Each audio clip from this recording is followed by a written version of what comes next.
Bom dia a você, Paulo Roque. Muito bom dia, Maria Ronda. Muito bom dia, ouvinte CBN. A sua agendinha hoje está cheia, né, Paulo? Vamos lá. Pelo menos uns 6 assuntos pesados. Vamos começar então, portanto, Paulo, com esse executivo de um banco aí de São Paulo que deve pagar multa ao próprio banco por má-fé. Que história é essa, Paulo? Primeiramente, esclarecendo o ouvinte que essa questão é trabalhista, mas aqui não é só direito do consumidor. Nós falamos de direito do consumidor e do cidadão. Então, nós temos várias outras questões de consumidor para responder ao longo da coluna. Veja, Maria, o executivo de um grande banco fez um acordo por ocasião de sua dispensa. E, por esse acordo, ele recebeu cerca de R$1,5 milhão. Feito o acordo, ele vai à Justiça do Trabalho pedir indenizações de R$4,5 milhões. E omitiu que tinha feito esse acordo. Ao ser perguntado no processo por que ele omitiu esse acordo, ele diz o seguinte, que o direito do trabalhador é indisponível, que essa questão é de ordem pública e que mesmo aqueles acordos homologados em sindicatos, nada impede que o trabalhador questione na justiça. Verdade, verdade. Mas ele está falando de trabalhadores que ganham 1, 2, 3, 4 salários mínimos. É verdade que a lei trabalhista não difere. Qual era o salário desse cidadão? Ele ganhava em média por ano R$3 milhões. É igual o seu salário aqui na CBN. Então, veja, com esse salário, é verdade que você pode discutir, fez um acordo, foi homologado passou pelo sindicato, nada impede que o trabalhador vá na justiça e questione tudo aquilo que ele está recebendo, porque faltou horas extras, faltou isso, faltou aquilo. Foi exatamente isso que esse cidadão, ex-diretor do banco fez. Só que isso é feito com frequência porque o trabalhador ganha um salário mínimo, 2 salários mínimos, empregada doméstica, cidadão que ganha até 2 mil, 4 mil, etc. Aqui, nós estamos falando de um cidadão que tinha 3 milhões de reais. Salário aí, média de R$300 mil mês. É o seu salário, né? Veja, é muito próximo. Então, neste caso, Maria Ronda, a Justiça do Trabalho, ela entendeu o seguinte, que ele não poderia alegar que ele não conhecia os termos do acordo. Ele era uma pessoa plenamente capaz de dirigir um grande banco. Nossa, ganhava 3 milhões, era capaz, né? E fez esse acordo e depois vai na justiça alegando hipossuficiência. O que é hipossuficiência? É a dificuldade da autoproteção, que ele por si só não tinha condições de, no momento do acordo, defender bem seus interesses. E lá mesmo no acordo recebeu R$1,5 milhão. A justiça foi, a pedido do banco, sabe o que ele aplicou? Pena de dobra. Sabe o que é pena de dobra? Aquele que cobra indevidamente o que já foi pago, tem que pagar em dobro. Sabe quanto que ele foi condenado a pagar agora? R$9 milhões.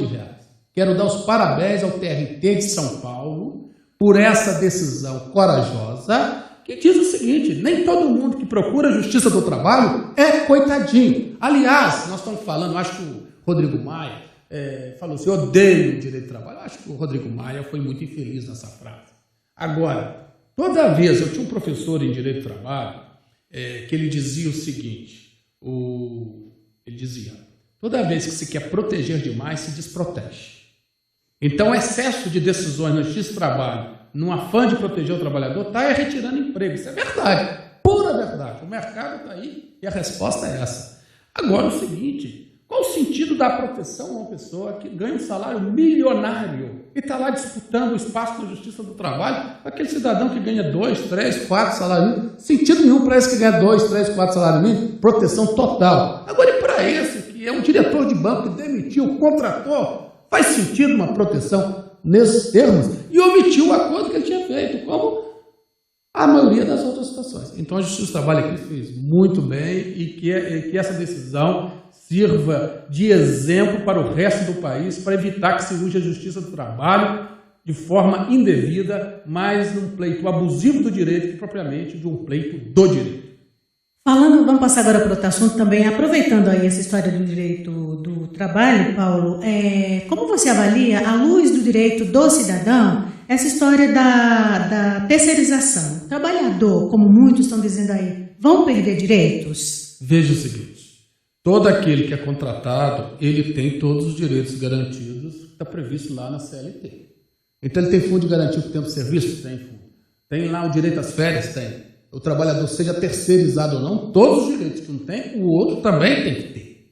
Agora, qual que é a diferença? A diferença, Maria Ronda, é que antes dizia-se que poderia haver a terceirização apenas na atividade meio.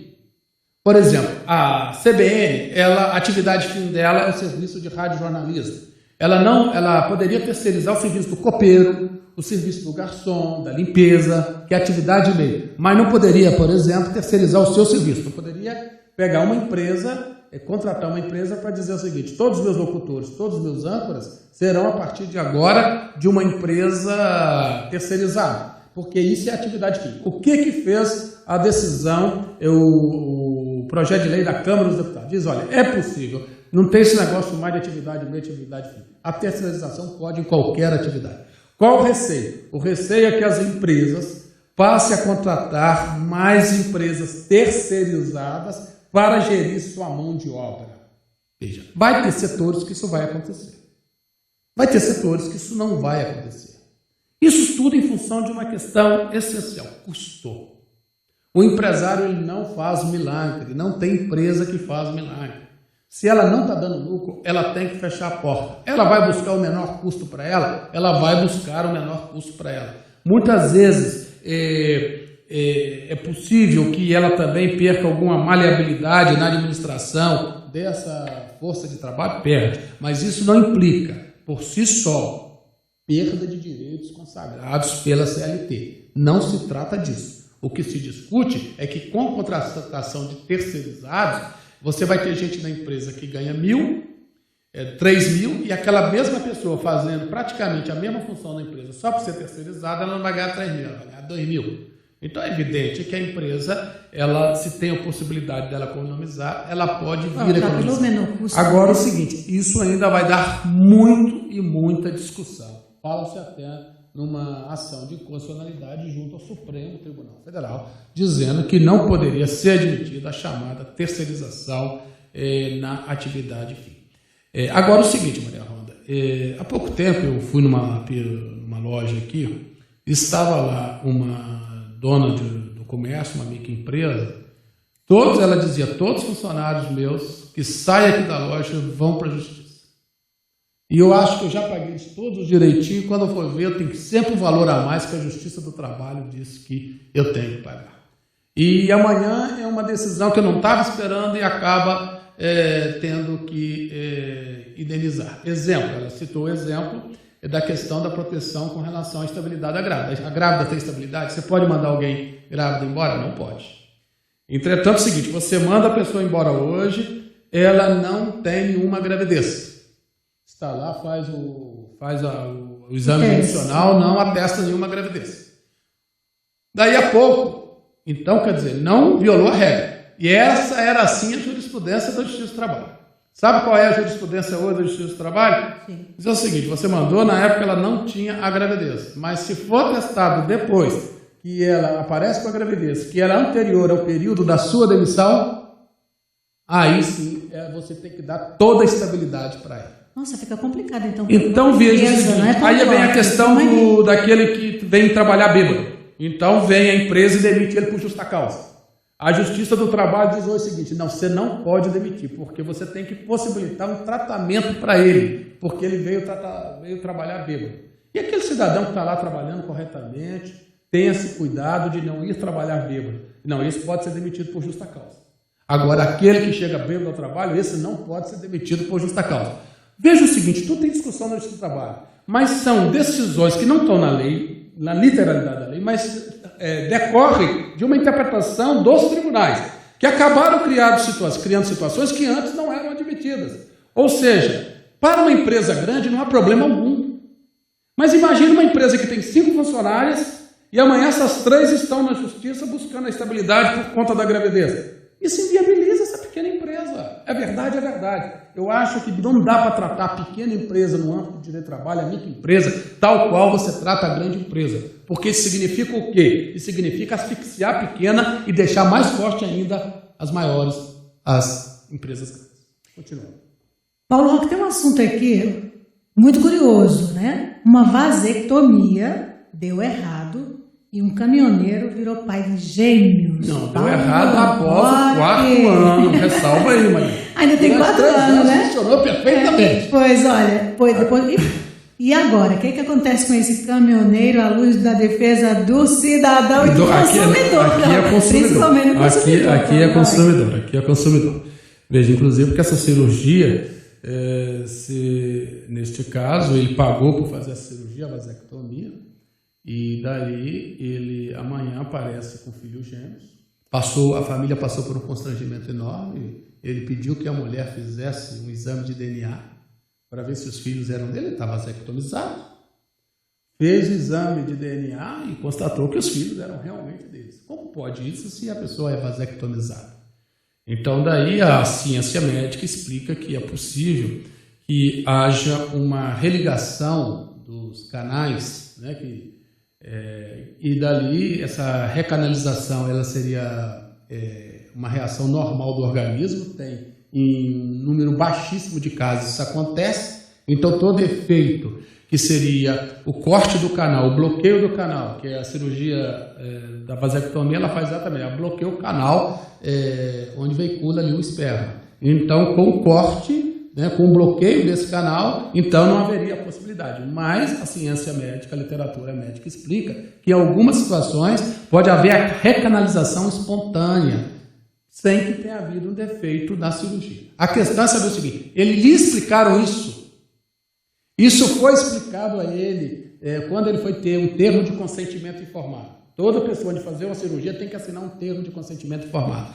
Esse termo de consentimento informado não pode ser entregue assim no ato, né? Tem que ser entregue com antecedência para que ele vá para casa, conversa com sua esposa, etc. E dali decida. E ali tem que ter bem claro o seguinte, essa situação que está na literatura médica, que diz que em números ínfimos de casos é possível a recanalização, ou seja, e a cirurgia não teria o efeito, isso tem que estar muito bem explicado lá. Porque imagina o constrangimento para essa mulher dessa criatura, né? Veja, agora o seguinte, se isso não está bem explicado, sabe o que acontece? Pode acontecer com esse médico, com essa clínica, o que aconteceu já em outras situações semelhantes.